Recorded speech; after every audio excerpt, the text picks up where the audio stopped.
Trent Sears entered a buck again this year. And you know how Trent brings his in to score? When they're still half cured stink? Wow. Let's go take a look at it. Hey, it's outside. Only right. It's only right. You gotta hide it in the ice.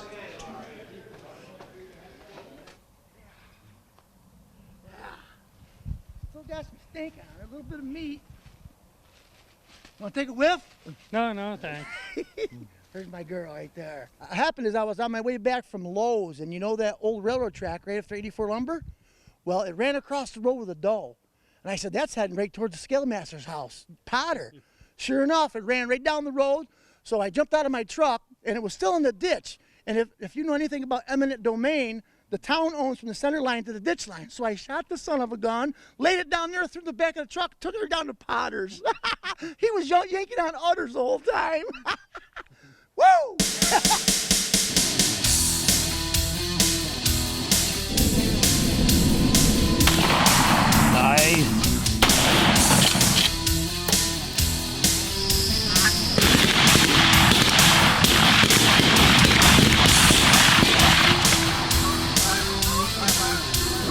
Welcome to our 22nd year.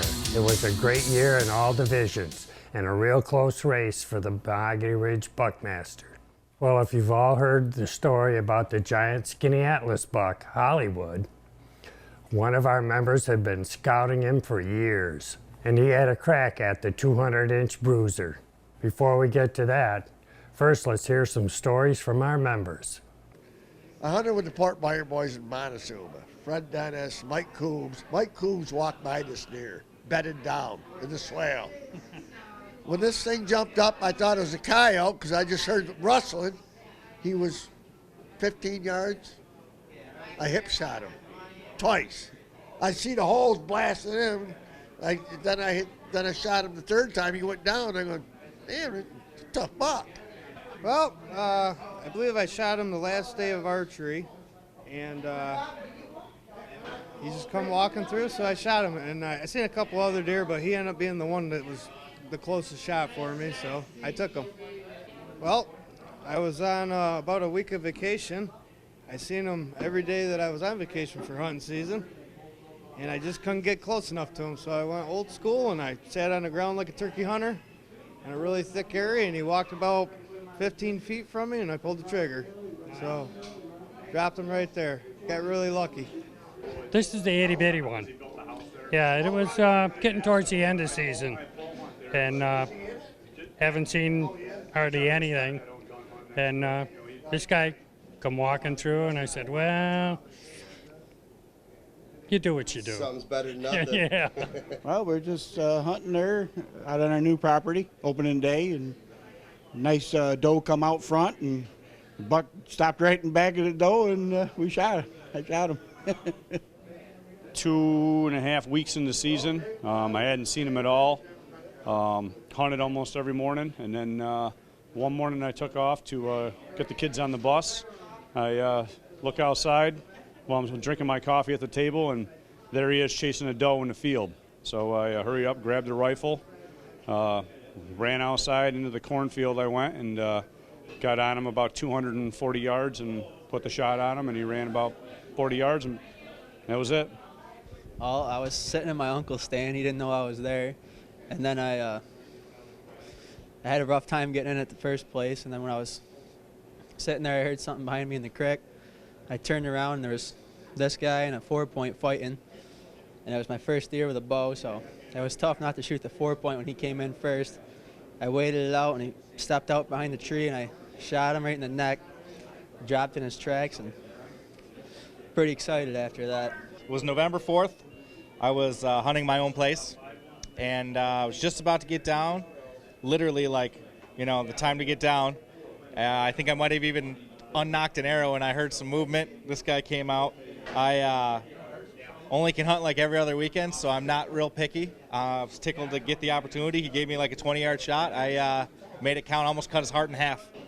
He went about 30 yards and piled up. It was about third week of bow season, I think, and a doe came flying by me. I actually was going to shoot her. I drew down on her. I heard grunting behind me, so I spin around, caught this guy like this, thought he was a little 4-pointer at first, and then he spun his head, and I saw all this cluster.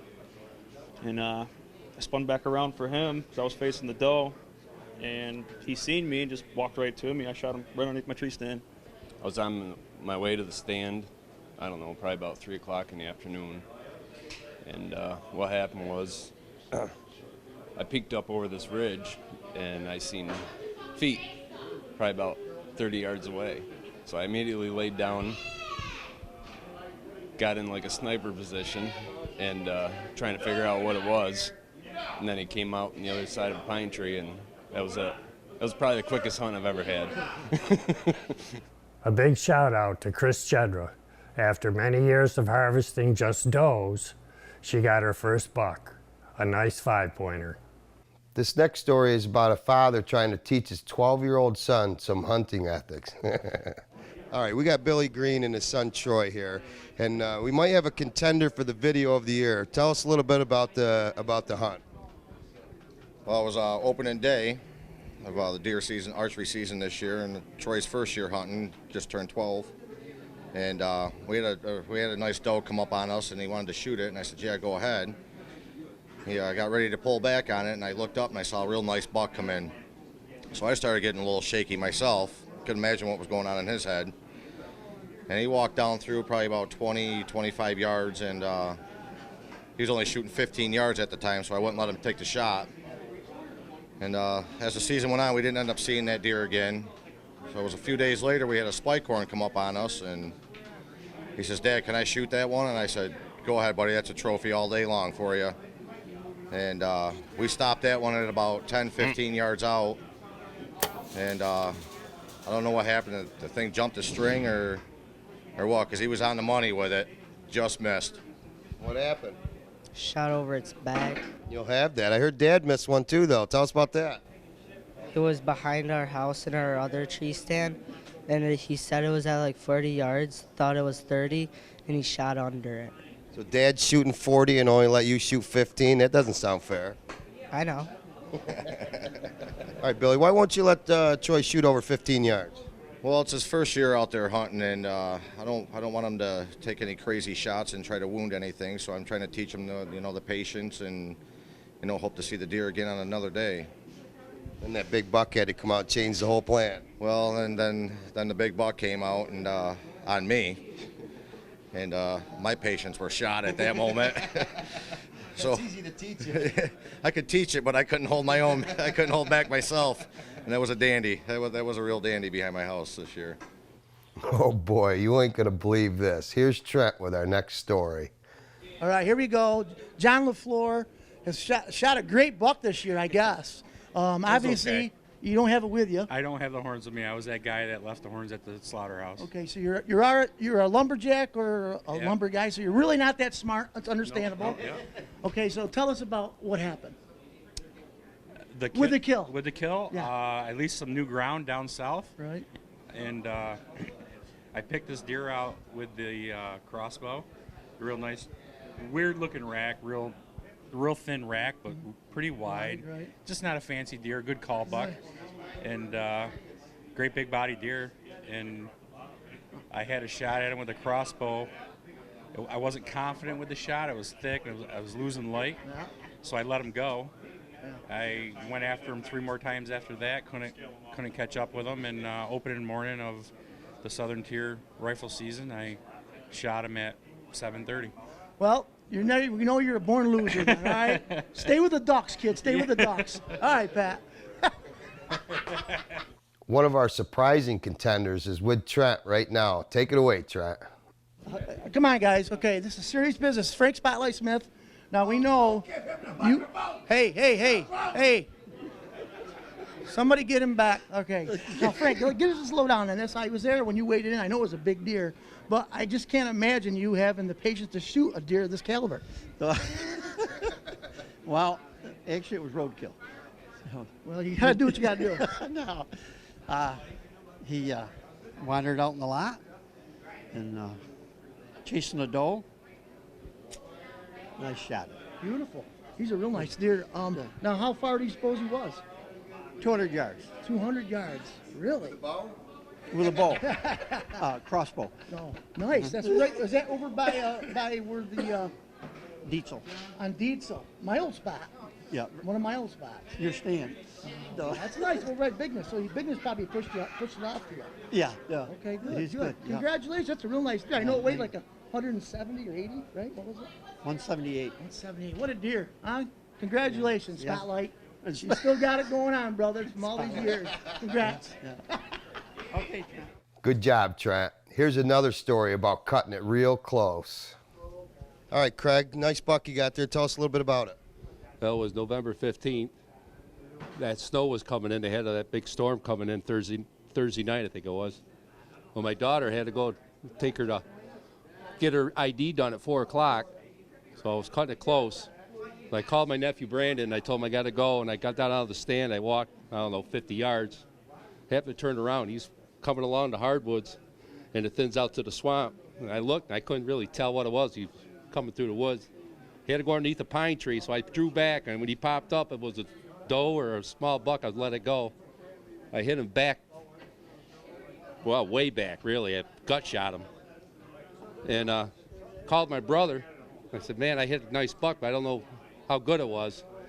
You guys can remember, you get punched in the gut, kind of arch over. That's what he did, and I knew I hit him good. Well, he said, you got to let him go, and I didn't want to do that. So I walked back, had a few beers at the house.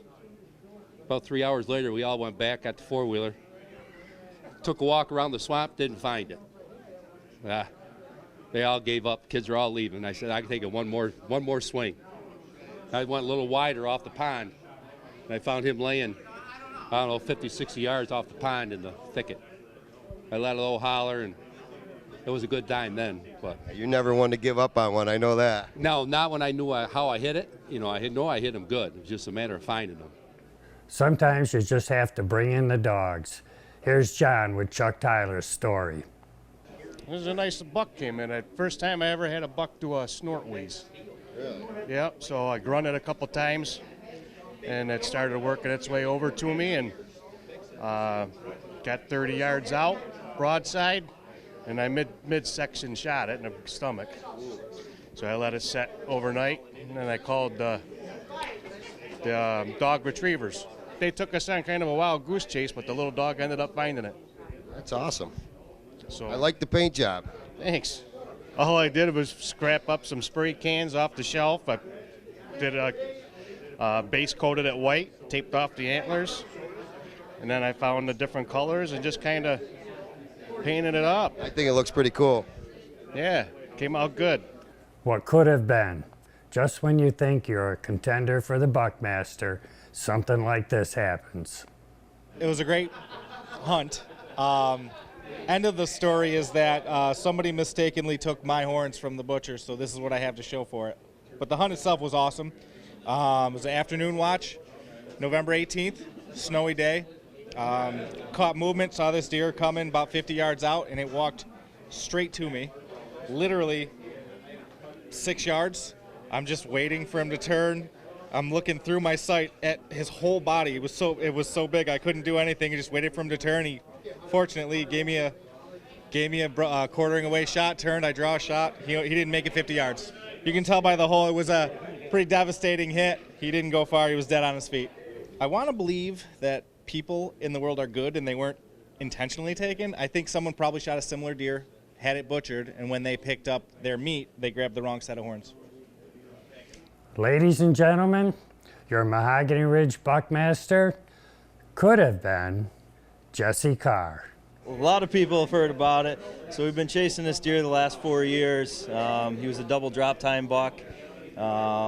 This year we had a ton of trail cam pictures of him, and I actually ended up missing him early. It was right after Thanksgiving, actually. It was a Tuesday morning. I missed him, and he ran 2 properties over, and the neighbor shot him. He scored like 203 gross and like 198 net. Then his sheds from the previous year actually scored 220 with an estimated inside spread. So he was an absolute giant. And actually, I believe the neighbor actually had walked into his stand, and this deer looks up, turns, looks over his shoulder, and takes off after the doe. They both spooked. So he was out there, and I touched a couple off at him, and ended up hitting him in the foot. At the time, I thought I made a good shot at him. There's a lot of blood everywhere. So I went down, tracked him into a gully, and then I heard a shot property over, and that's when he ended up getting harvested. So 15 points separated the top 3 contenders for Buckmaster. It came down to Mike Frere, Jesse Carr, and Brad Leyburn. Dave, this one belongs to Mike Frere. Rumor has it he killed this deer opening day of gun season this year. He sent me some pictures. They look pretty staged. So I actually went over to his house after he killed it and pulled up in the driveway. He had his pickup kind of nosed up into the garage so nobody could see it. I think I saw it pretty smashed up, a little blood, a lot of fur on the front end of his pickup truck. In one of the pictures I did see, there was a ton of blood in the ditch here on the side of the road. So I have my questions, but either way, I guess it's a good buck, and if that's what you can get, that's what you get. Here, this is tar from the road. I think you're right, John. I think you're right. So, but either way, good buck, right? Oh, yeah. You got to give him credit where credit is due, I guess. It was one pretty warm afternoon, and I went to the tree stand. It was early on in the season. Basically sat there most of the afternoon and didn't see much of anything. Then a spike came out, and just before dawn, this guy stepped out into the woods, from the woods, turned around, went back in, did that a couple times, and then finally he came out with another one that was actually bigger than this one. One went to the south, this one came to the north, and I was waiting for him. So it was about a 40-yard shot. yeah, so I think it was like the 5th of November, Sunday morning, if that date works out right, somewhere around there. It was a great morning. I saw 3 or 4 small bucks chasing does around, and I was right on the edge of a swamp, and I heard some walking in the water, and I'm like, that sounds like, just the way it was walking, you could tell it was a buck moving through. So I hit the grunt call a couple times, and he come right out to the trail. I came to full draw, and of course he turns and faces me. So I'm sitting there full draw, it seemed like forever, and finally he turned his head. I was able to let down because I couldn't hold it any longer, and about 5 minutes went by. He just sat there looking to see where the grunt came from, and as he went to turn to leave, I drew back, stopped him, and drilled him. He ran about 50 yards and piled up. So, All right, truth to the matter is Mike actually is one of the most unselfish hunters I know. He has a stand set up that he takes his kids in, and they hunt with him. So he spends most of his season hunting out of this one stand, so his daughter and his son can go with him and enjoy the outdoors with him. So he actually, opening day this year, he told her that he wanted to hunt for himself. He wanted to actually try to kill a deer, and so he went out opening morning. She stayed home, and he actually killed this buck. So To win it a second time would mean I guess it would mean I'm doing something right. It's not just luck anymore, is that it? When it was all said and done, and the Barbaglias were done with the scoring, and John Potter with the weigh-ins, and it was Brad Leyburn winning the Buckmaster for the second time. And here's how the archery scored, with Brad leading the way. It was 1989, my thoughts were short, my hair was long. Caught somewhere between a boy and man. She was 17 and she was far from in between. It was summertime in northern Michigan.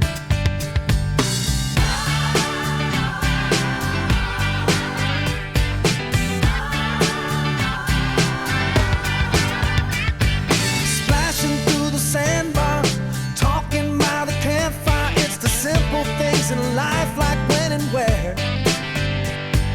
We didn't have no internet, but man, I never will forget the way the moonlight shined upon her hair. And we were trying different things, and we were smoking funny things, making love out by the lake to our favorite song. Mike Frere won the gun division. Here's how the rest of them score.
The largest rack this year with a prize of $50 goes to John Simons with a score of 126.4. Talking about racks, if there was a division for elk, it would be a tie between Matt Jedra and Greg Martins. Take a look. Shot an elk this year. I didn't want, when you come back from Colorado, whitetails are just, didn't mean nothing. Yeah, me, my son, my brother, and Craig Butler. Craig Butler did the mount, and it was successful. This is the first day. It's not for the weak at heart. We were at the Craig Butler, my brother didn't have a heart attack. They will never have a heart attack. It was, it's not, for, like I said, it's not for the weak at heart where we were hunting. We were 8,800 feet. Yeah, it's kind of thin. That's where, it wasn't bad at Spike Camp, but up at 10,000, 10,500, yeah. When you pull the trigger and you take your pictures and you got them out, then the fun stops. Then it's all work. Oh yeah, we quartered them up. There was a lot of swearing. A lot of swearing and cussing. Guess what? The tenderloins did not leave the camp. The biggest doe this year in $200 goes to Colony Nault with a score of 143.3. In the muzzleloading division, surprisingly, John Rio won it with a spike, the only buck turned in. So this one comes within 40 yards today. And, he ain't no monster, but I'll tell you right now, last 4 days of the season or so, and I'm taking him. My son Michael passed this buck up all bow season, and when it comes to muzzleloader season, you got to seal the deal, or you're gonna be eating tag soup. I don't eat tag soup. So here's a tip: don't stop hunting because the spike work will win it. The turkey division this year saw a bunch of entries, with Chris Snyder leading the way, edging out John Turkey Rio and Steve Schaefer. And 6 out of the 8 birds weighed over 20 pounds. And I was with my brother-in-law, and I had him set up on the main trail because we always flip-flop birds. Every once one of us shoots, it's the other one's turn. So I actually had the camera that day, and of course the bird comes in, circles in around back of us. He couldn't turn and get a shot at him, so he's like, "Oh, why don't you take him?" So I was able to pull up. I had to wait a little bit. He was just sitting out there strutting, going back and forth, and finally came into the one hole I had, and I shot him about, it was like 35, 40 yards, and dumped him right there. So, yeah, real nice bird. Got it all on camera, real cool hunt. Okay, guys and girls, this is my favorite part of the video. There's a crisp $100 bill for the best trail cam or video. You will be the judge by the applause at the end of each video.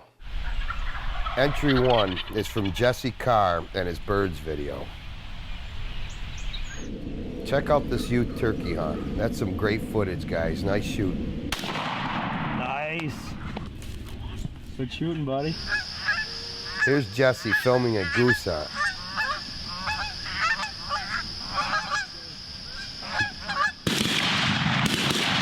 Man, it sounds like a war zone there. Nothing got away there.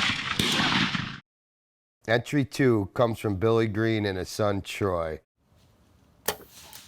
It seems his dad rattled his son to the point where his kid missed his first buck.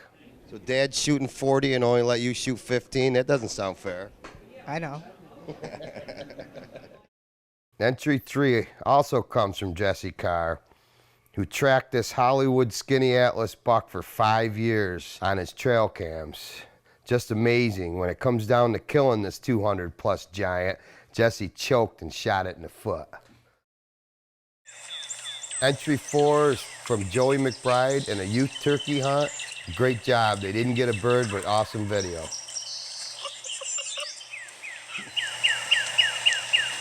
Run and jump on him. The most applause for the best video wins this $100 bill. Come on, Bennett, Trent, you guys all get up and cheer for these videos. See who can win that $100 bill. Entry 1, Jesse Carr and his exciting birds video.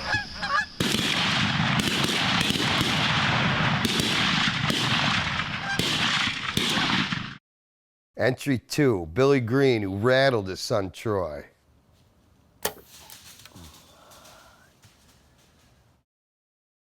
Entry 3, Jesse Carr and his giant buck Hollywood on trail cam.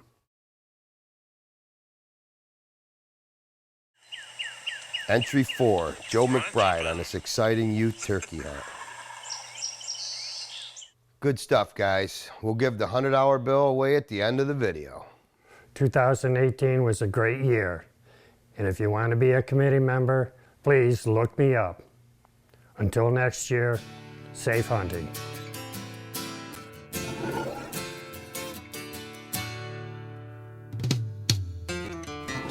The preacher man says it's the end of time, and the Mississippi River, she's a gold dry. The interest is up and the stock market's down, and you only get mugged if you go downtown. I live back in the woods, you see, my woman and the kids and the dogs and me. I got a shotgun, a rifle, and a four-wheel drive, and a country boy can survive. Country folks can survive.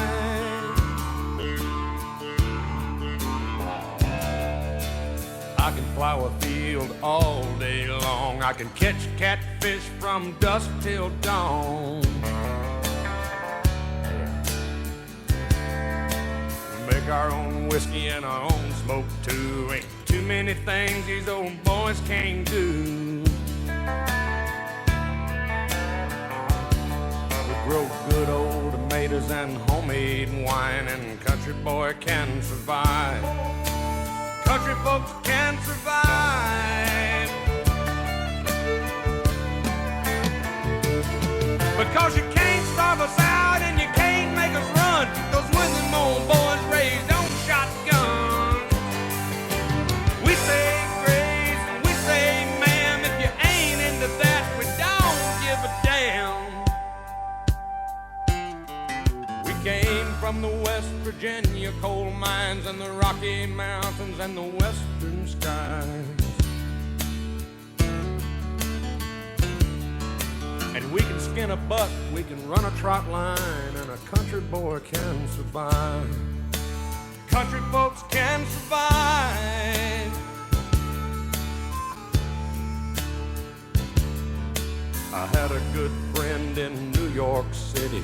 He never called me by my name, just Hillbilly.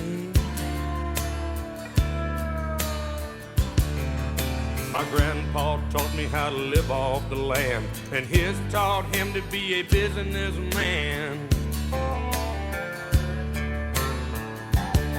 He used to send me pictures of the Broadway nights, and I'd send him some homemade wine.